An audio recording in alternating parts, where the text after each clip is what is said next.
अब हम डिटेल में बात करेंगे कि पॉजिटिव और नेगेटिव सीक्वेंस रिएक्टेंस क्या होते हैं और उसको कैसे कैलकुलेट करते हैं एक जनरेटर के ऊपर। जैसा कि मैंने आपको लास्ट वीडियो में समझाया था कि हम सेलिएंट पोल ऑल्टरनेटर के बारे में बात कर रहे हैं। सेलिएंट पोल ऑल्टरनेटर और सिलेंड्रिकल रोटर में क्या फ़र्क होता है। जो कि सेलिएंट पोल ऑल्टरनेटर होता है वो कुछ ऐसे दिखता है।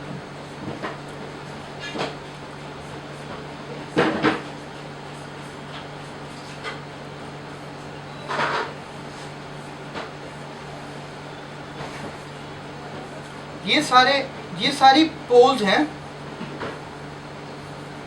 और ये बाहर जाके बीच में जा रहे हैं। ये होता है सेलिएंट पोल। और जो सिलेंड्रिकल रोटर होता है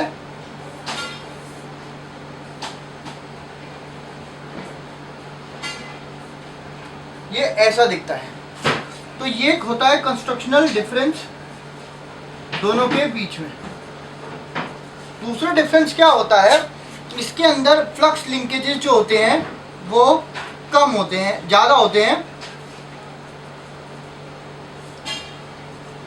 इसमें जो फ्लक्स लिंकेजेस होते हैं वो कम होते हैं।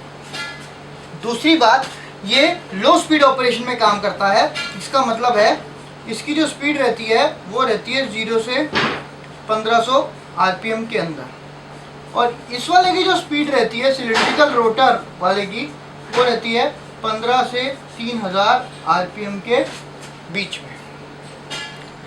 तो इस सेलिएंट पोल ऑल्टरनेटर वाले जो ऑल्टरनेटर होते हैं ये यूज़ किए जाते हैं हाइड्रो इलेक्ट्रिक पावर प्लांट में, जहाँ पे इलेक्ट्रिसिटी प्रोडक्शन होती है। अब हम आगे चलते हैं। अब हम पहले बात करते हैं पॉजिटिव की पॉजिटिव रिएक्टेंस क्या होती है।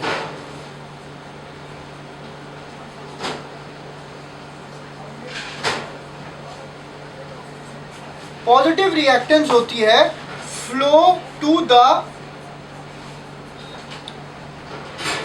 Resistance to the flow of positive sequence current. Positive sequence current को हम पॉजिटिव रिएक्टेंस कहते हैं। इसमें क्या होता है कि स्टेडी स्टेट कंडीशन के अंदर, अब जैसे ये एक रोटर है, ये रोटर है, ये स्टेटर है। जब ये दोनों पॉजिटिव डायरेक्शन में चलते हैं तो जो रिएक्टेंस होते हैं वो सीक्वेंस इम्पीडेंस होता है वो भी पॉजिटिव डायरेक्शन में भी प्रोड्यूस होता है। तो इसको ये पॉजिटिव डायरेक्शन में होता है। अब ये होने के बाद इसमें कितना इम्पीडेंस क्रिएट होता है एक एमजी सेट के ऊपर, ये हमें कैलकुलेट करना होता है। इसको कैलकुलेट करने के लिए हम इसके ऊपर स्लिप टेस्ट अप्लाई करते हैं। स्लिप टेस्ट में हम क्या करते हैं, हम एक जनरेटर को जिसकी वायरिंग हम कुछ इस तरीके से करते हैं। मैं आपको स्लिप टेस्ट का सर्किट डायग्राम बता रहा हूँ कि सर्किट डायग्राम कैसे बनेगा।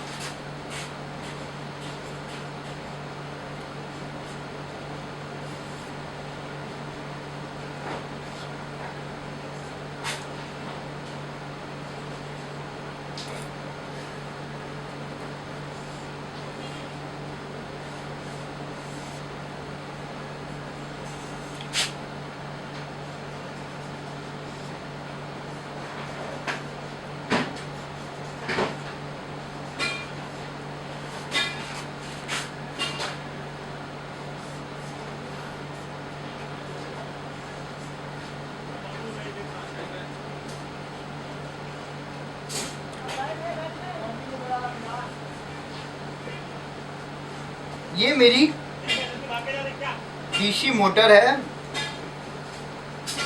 ये मेरा ऑल्टरनेटर है। इसके अंदर हम क्या करते हैं, इसके आर्मेचर के हम इसका फॉर्मूला जो होता है वो होता है x1 = E/ISC। अब इसमें E जो होता है वो होती है आर्मेचर की वोल्टेज।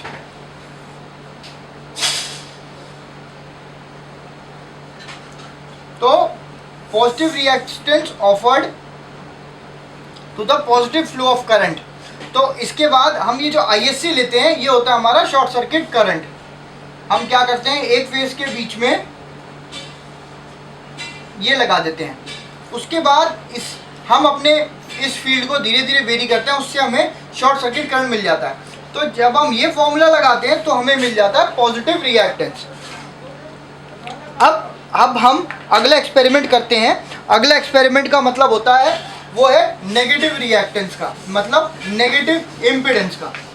अब नेगेटिव इम्पीडेंस और पॉजिटिव इम्पीडेंस में ये फ़र्क है कि नेगेटिव इम्पीडेंस तब क्रिएट होता है जब हमारी जो मोटर है वो नेगेटिव डायरेक्शन, जो हमारा रोटर है वो नेगेटिव डायरेक्शन में काम करने लग जाए।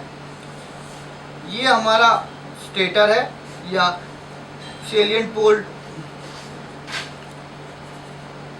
ये हमारा स्टेटर है और ये हमारा सेलिएंट पोल रोटर है। तो अब क्या होता है,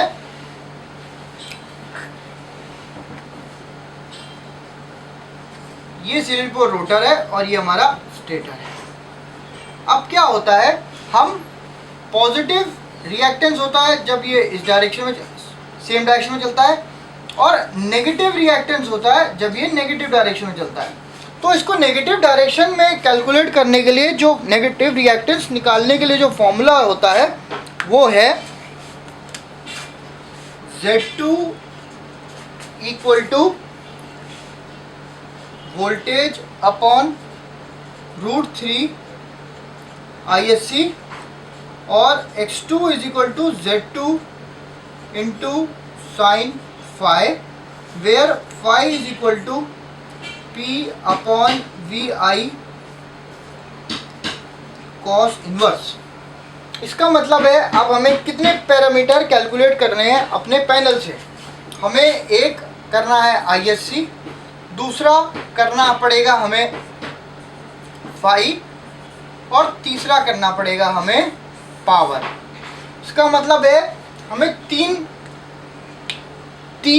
एक्सपेरिमेंट कॉन्फ़िगरेशन करके ये तीन चीज़ें निकालनी पड़ेगी। अब मैं आपको शॉर्ट सर्किट टेस्ट करने के लिए का सर्किट डायग्राम एक्सप्लेन करता हूँ।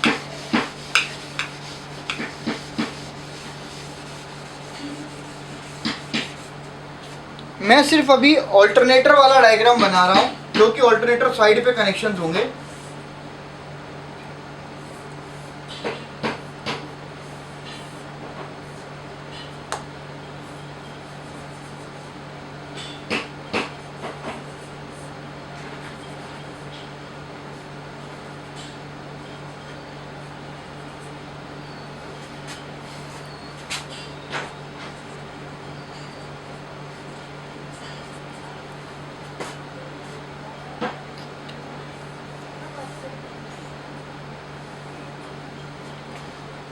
अब हम क्या करेंगे, हम इस वेरिएबल डीसी को, जो ये फील्ड ऑल्टरनेटर के फील्ड पे जा रही है, इसके ऊपर ये ऐसे एक करंट मीटर को सीरीज में लगा देंगे। एक करंट मीटर को सीरीज में लगा देंगे ऑल्टरनेटर के दो एंड्स पे। उसके बाद हम अपनी वेरिएबल डीसी वोल्टेज को स्लोली इंक्रीज करेंगे।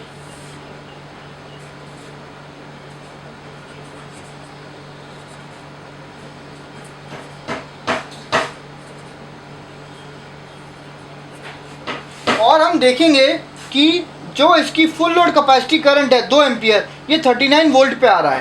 तो जो हमारा ये है हमारा ISC।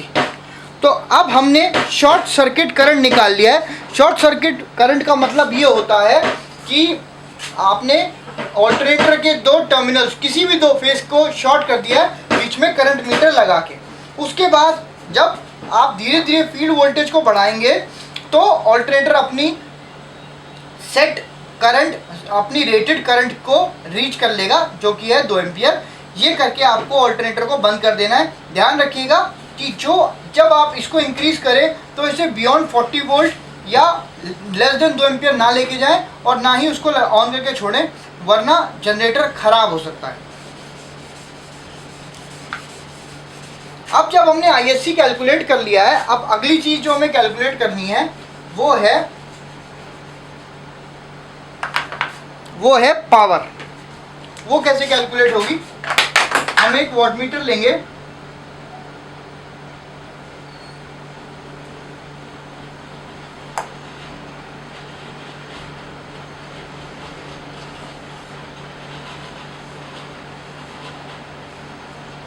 हम एक वॉटमीटर, ये हमने ये वॉटमीटर लगा रखा है जिसकी रेटिंग है 300 बाई 600 वोल्ट 5/10 एम्पियर। इस वॉटमीटर से हमें क्या क्या रीडिंग चाहिए? P, V और I। अब हम क्या करेंगे, हम इस फील्ड वोल्टेज को इसकी रेटेड कैपेसिटी तक लेके जाएंगे।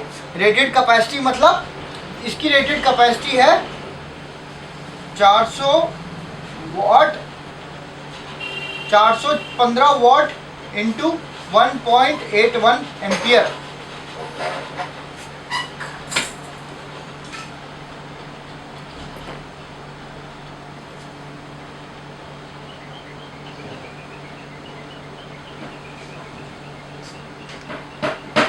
हम इसकी रेटेड कैपेसिटी 752 वॉट तक लेके जाएंगे।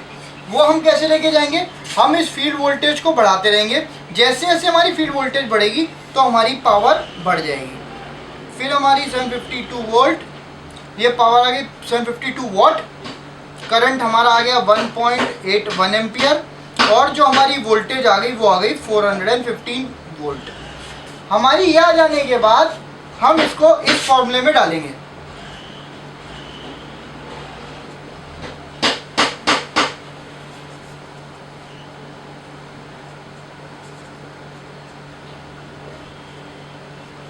इस फॉर्मूले में वैल्यूज डालने के बाद हमारा पावर फैक्टर निकल आएगा। अब हमारी दो चीज़ें निकल के आ गई है। हमने ISC कैलकुलेट कर लिया है और हमने पावर फैक्टर कैलकुलेट कर लिया है।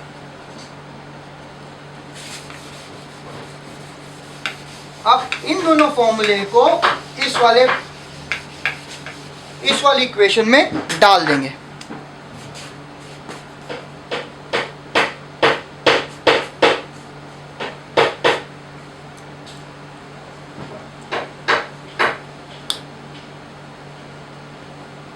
हमने ये पहले कैलकुलेट कर लिया था, उसके बाद